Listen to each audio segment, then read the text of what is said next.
최고 경영자 예수라는 제목의 책이 있어요. 로리 베스 존스 여사가 지은 책인데요. 광고 대행 마케팅 비즈니스 개발 회사인 존스 그룹의 창업자이자 신앙이 아주 좋은 사역자입니다. 이분은 자기가 스스로 경영하면서 체험한 간증을 이렇게 하고 있습니다. 인류 역사상 예수만큼 완벽한 리더십을 보여준 사람은 없다고 전제를 합니다. 예수님이 모든 분 가운데 가장 위대한 지도력을 발휘하신 분이다, 그 말입니다. 이렇게 전제를 하고, 그러므로 우리는 그리스도로부터 지도력을 배워야 한다고 역설합니다. 예수로부터 배울 수 있는 리더십 기법의 가장 기본적인 것이 있습니다. 이 책에서 가장 감동되는 부분이 바로 이 점인데요. 예수님께서 자신의 일을 시작하기 전에 40일 동안 광야에 나가서 기도하셨습니다. 금식하셨습니다. 그리고 하나님과의 관계에서 모든 문제를 해결해 놓고 비로소 사역을 시작하십니다. 바로 그 점이 위대하다는 겁니다. 또 존스 여사 자신도 사업을 위해서 먼저 하나님 앞에 나가 긴 기도의 시간을 가진 다음에 일을 시작했다는 거예요. 이렇게 먼저 하나님과의 관계, 하나님 앞에 깊은 명상과 기도의 시간을 가지고 생각하고 계획을 세워야 하는 겁니다. 그는 세 가지의 또 우리에게 부탁하는 게 있습니다. 첫째는 자기 자신의 정체성을 파악하라고 권면합니다. 내가 누구냐입니다. 자신이 무엇이냐, 그 말입니다. 나의 존재의 정체성이 확실해지고 이것이 크게 느껴지면 그 다음에는 사업이라고 하는 것은 그리 중요한 것이 아니다라고 말합니다. 자기 정체성이 시원치 않기 때문에 별로 크지도 않은 사업을 하면서 휘청거린다는 거예요. 사느니 죽느니 하고 조금 뭐가 잘 된다고 하면 그만했다가 좀 안 된다고 해서 자살한다고 야단이고, 왜 그러느냐? 정체성이 없기 때문이란. 하나님 앞에 내가 누구냐 하는 것이 아직도 확실하지 않기 때문이라는 거예요. 정체성이 먼저입니다. 두 번째로 자신의 위치 파악을 확실히 해야 된다는 거예요. 내가 어느 위치에 있느냐, 그 말입니다. 하나님 앞에서, 사람들 앞에서, 그리고 이웃 앞에 모든 관계 속에서 내 위치가 어디냐입니다.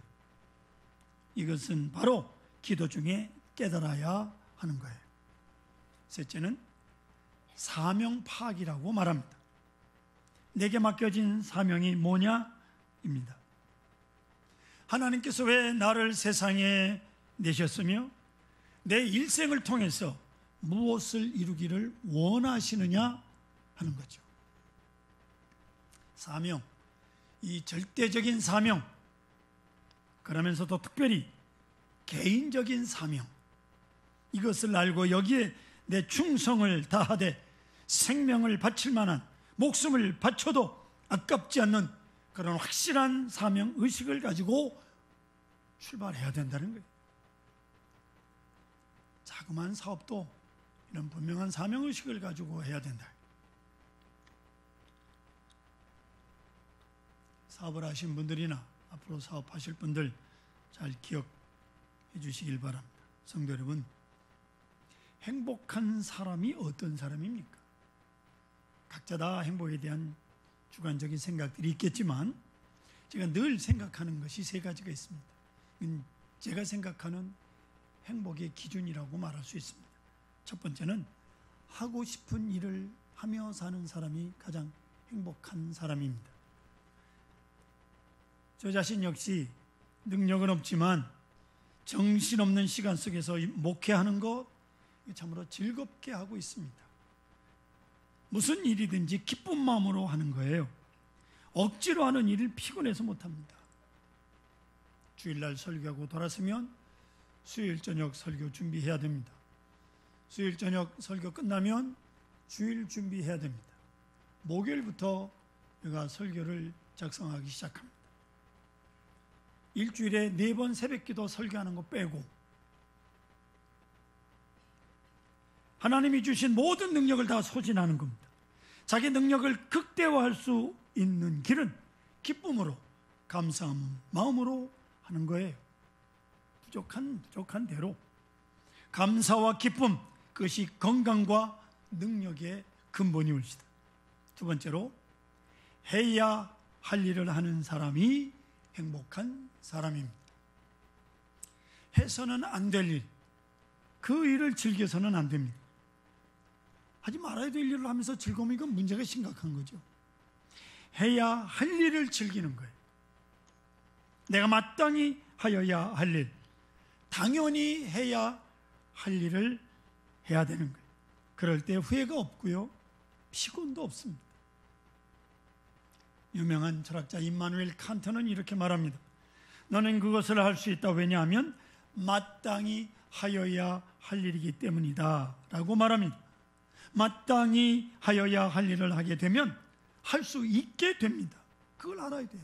마땅히 해야 될 일을 해야 하는 거예요. 해서는 안 될 일을, 그러니까 안 되는 거예요. 여러분 일을 하는데 안 된다 그러면 하나님이 하지 말라는 뜻으로 받아들여야죠. 세 번째, 마지막 일을 하는 자가 행복한 사람입니다.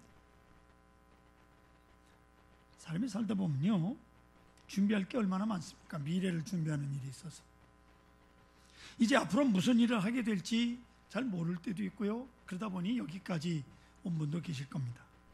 그러나 이제는 확실히 정해지지 않았습니까?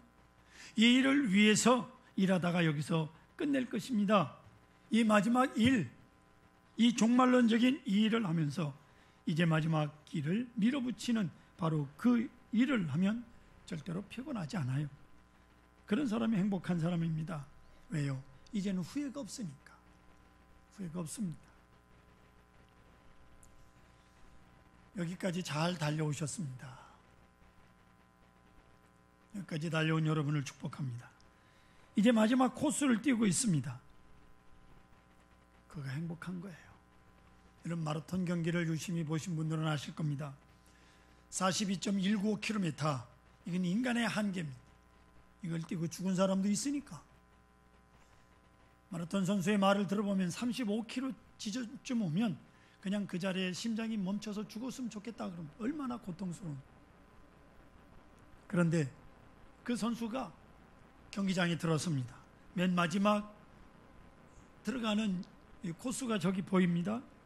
그럴 때 보면 마지막으로 열심히 뜁니다. 얼마나 열심히 뛰어가는지 몰라요. 그때 그 시간만은 아무런 피곤도 없는 거예요. 무슨 100m 달리기 선수처럼 쏜살같이 달려갑니다. 지금까지 그렇게 피곤한 걸 다 잊어버리고 인생을 그렇게 살아가는 사람이 행복한 거예요. 나이 들었다고요?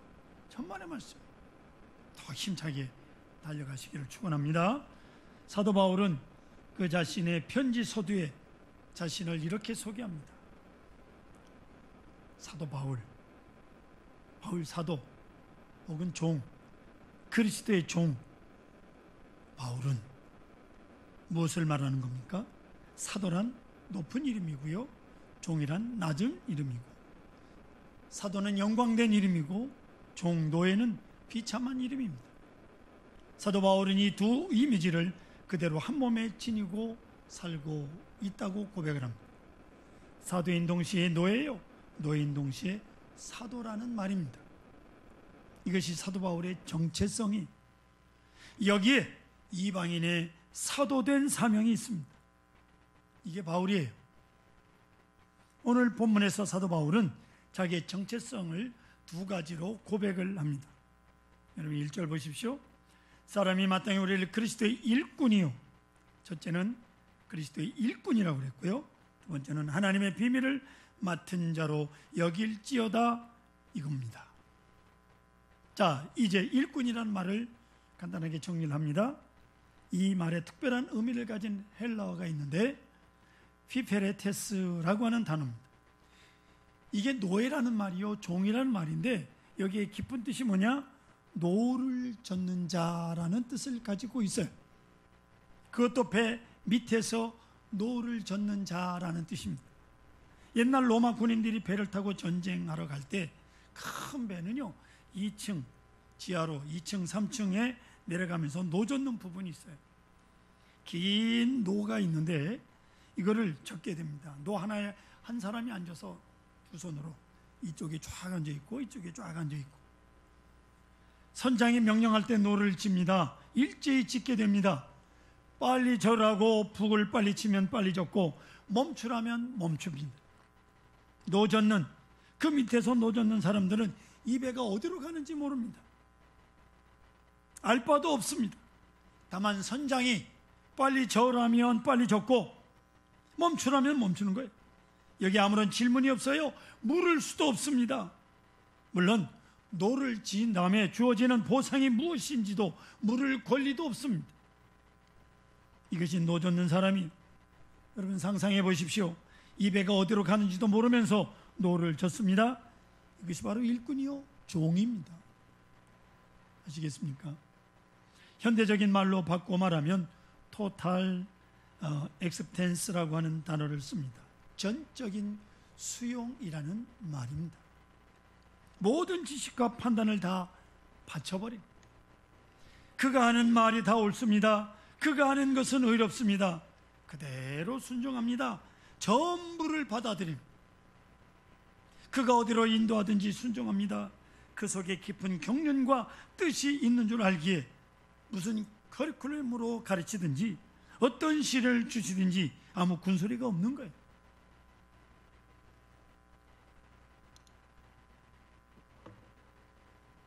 대학에서 강의하는 교수들도 마찬가지잖아요. 교수가 강의하는 대로 잘 들으면 되는데 시답지 않게 뭘 자꾸 물어쌌고, 그렇다고 그 친구가 공부를 잘하느냐? 그렇지 않아요. 바닥을 기면서 공부하기 싫으니까 딴소리 하는 거예요. 우리가 하나님 앞에 나와서 주의를 할 때 믿고 순종하는 겁니다. 아멘. 그대로 순종하면 돼요. 그리고 전적으로 하나님께 위탁하십시오. 여러분의 생명도 운명도 명예도 다 주님께 위탁해 버립니다. 이것이 노 젓는 일꾼이요 이렇게 충성하는 것이다, 그 말이에요. 또 비밀을 맡은 자라고 하시는 말씀, 헬라어로 오이코노모스라고 하는 말인데, 오이코스라고 하는 말은 집이라는 말이고요, 오이코노모스라고 하는 말은 집을 맡은 사람, 옛날 우리말로 표현하면 집사라는 말이에요. 이제 여기서 생각을 정리해 봅니다. 일꾼이라고 하게 되면 타율적 충성을 필요로 하는 사람, 시키는 대로만 하면 되는 사람, 자기 의견이 전혀 고려되지 않습니다. 무조건 아무것도 모르고 그저 무조건 복종하는, 이게 일꾼입니다. 또 집사라고 하게 되면 자율적 복종을 하는 사람입니다. 자율적 충성을 하는 거예요. 그에게는 권리도 있고 능력도 지어지고 상당한 권한도 있습니다. 다른 사람에게 일을 시킬 수도 있습니다. 자기가 일을 만들어서 하기도 합니다. 자발적으로. 이게 집사예요. 그러나 집사든 일꾼이든 주인이 계시다는 사실을 잊어버려서는 안 됩니다. 오직 주인을 위해서 일하는 거예요.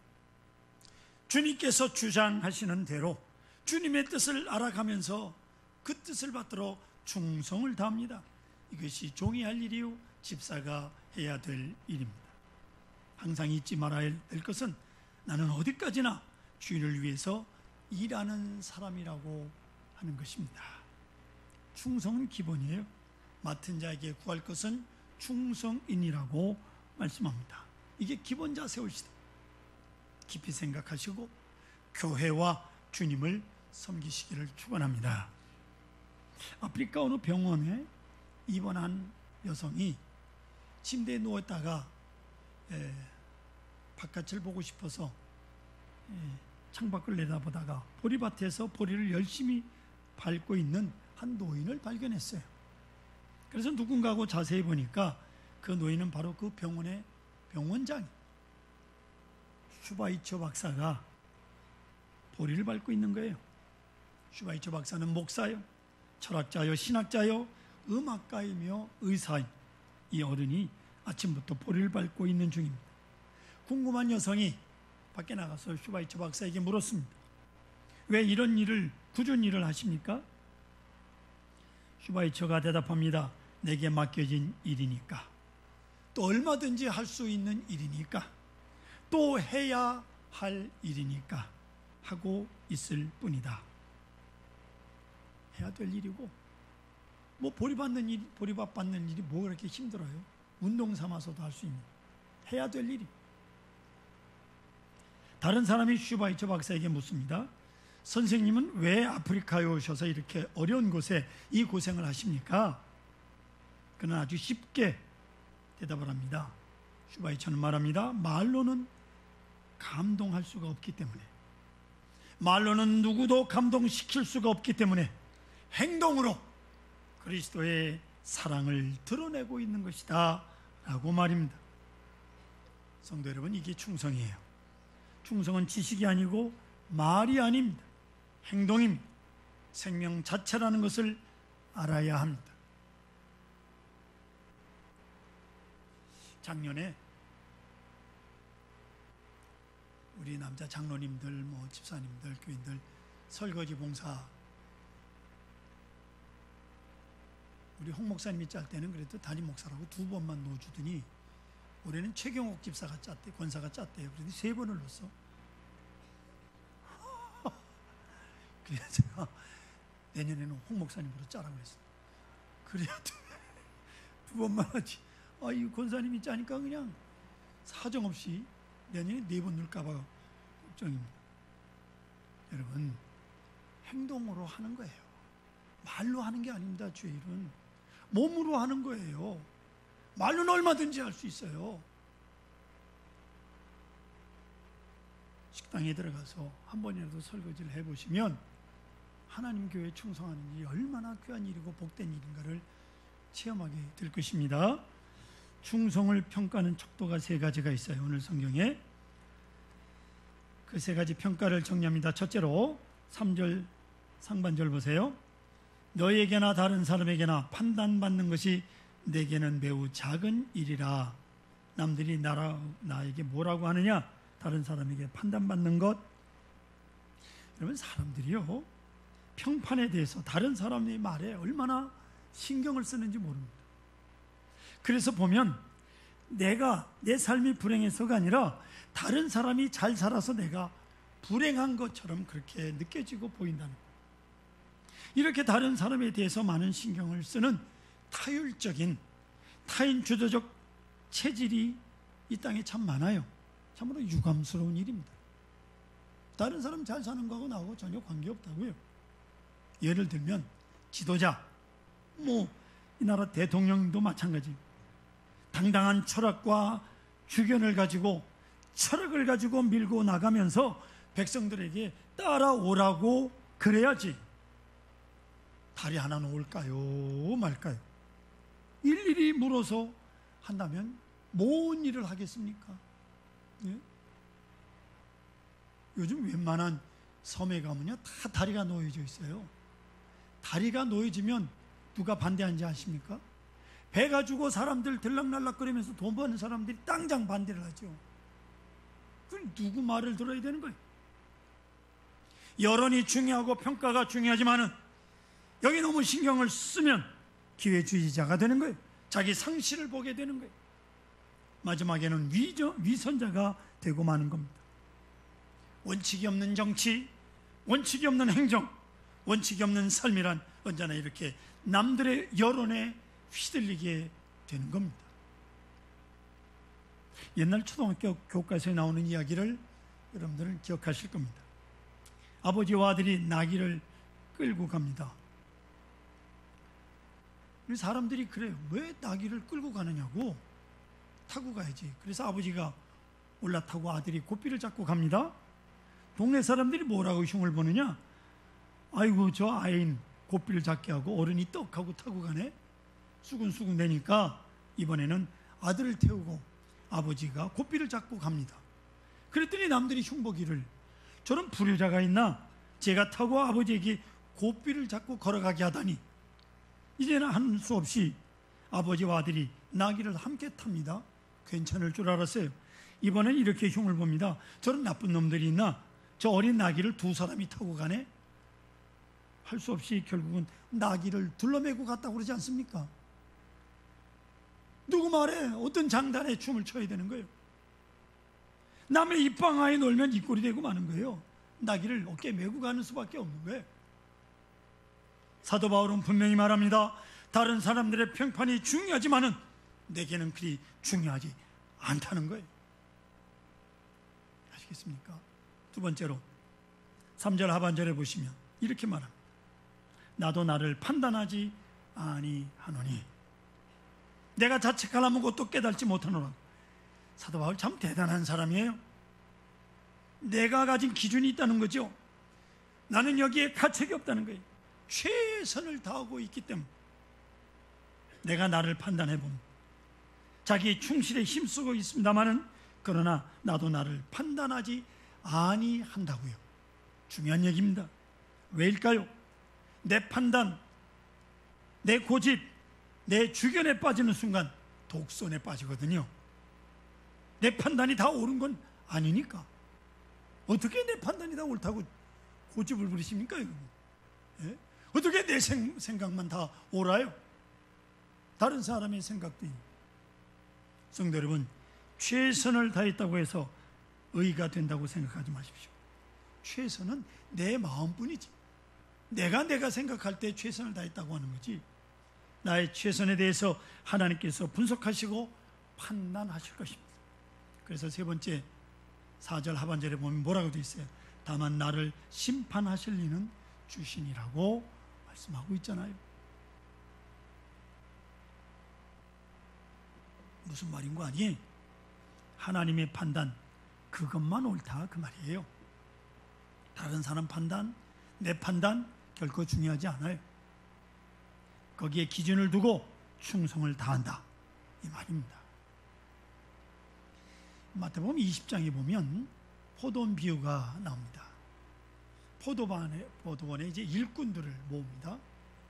새벽같이 들어간 사람이 있고요. 아침 9시에 들어간 사람이 있습니다. 난 12시에 들어간 사람도 있고 오후 3시에 들어간 사람도 있고 또 나가보니까 놀고 있는 사람이 있어서 오후 5시에 들여보낸 사람도 있어요. 한 사람씩 한 데나리온을 주겠다고 주인이 약속하고 포도원에 들여보냈습니다. 일을 마치고 품삯을 줄 때 맨 나중 온 사람, 1시간밖에 일하지 않은 사람, 그 사람에게 한 데나리온의 품삯을 주었습니다. 그러자 새벽에 온 사람이나 아침 일찍 온 사람들 생각을 합니다. 우린 새벽에 왔고 일찍 왔으니까 내 차례가 오면 좀 더 주겠지 했는데 역시 한 데나리온입니다. 그래서 불평이 나옵니다. 우리는 하루 종일 일했는데 우리에게 왜 한 데나리온을 주는 겁니까? 여러분 이때 주인이 아주 냉정하게 말합니다. 너는 내 것이나 가지고 가라. 너와 약속한 것이 한 데나리온이 아니더냐? 다른 사람에게 더 주든 덜 주든 내가 왜 신경을 쓰느냐 이 말이에요. 예? 성도 여러분, 충성을 깊이 생각하시고 주의하십시오. 사람들이 잘했다 소리 거기에 연연하지 마십시오. 부인이 남편에게, 우리 집사님들, 여집사님들, 권사님들 잘 들으세요. 남편에게 어느 남편은 어떻고 이런 남편 돼달라 저런 남편 돼달라 그렇게 부탁을 합니까? 그럴 거 없어요. 당신만 좋은 아내가 되면 되는 거예요. 아시겠습니까? 이제 남편이 아내더러, 우리 장로님들, 남자 집사님들 잘 들으세요. 아내더러 이래라 저래라 합니까? 지금 나이가 얼마인데 그게 고쳐져요? 예? 그냥 두십시오. 당신이나 좋은 남편이 되시면 되는 거예요. 이완희 집사 잘 들었나? 예. 이 집사님만 좋은 남편이 되면 되는 거예요. 이유가 없어. 자녀 교육을 문제 삼습니까? 문제 될 것 아무것도 없어요. 여러분이 똑똑한 부모들이나 되십시오. 바른 신앙생활을 하십시오. 아이들이 저절로 따라갈 것입니다.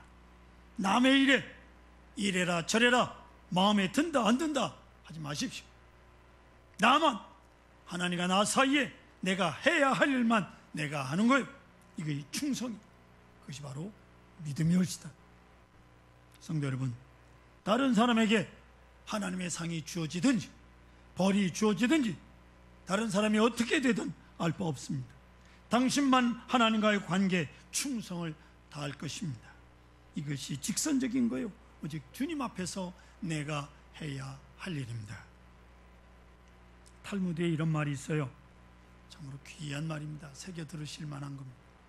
복은 검소함에서 생기고, 덕은 겸양함에서 생기고, 지혜는 고요한 생각에서 생기고, 근심은 애욕에서 생기고, 재앙은 물욕에서 생기고, 허물은 경망한 행동에서 생기고, 죄는 참지 못해서 생기고, 절망은 불신앙에서 생긴다.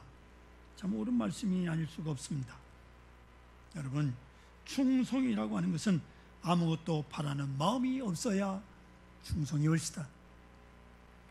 교부 이그나시우스라고 하는 분의 유명한 기도가 있습니다. 영원한 말씀이신 독생자 예수님이시여, 참 관대와 고결을 가르쳐 주시옵소서.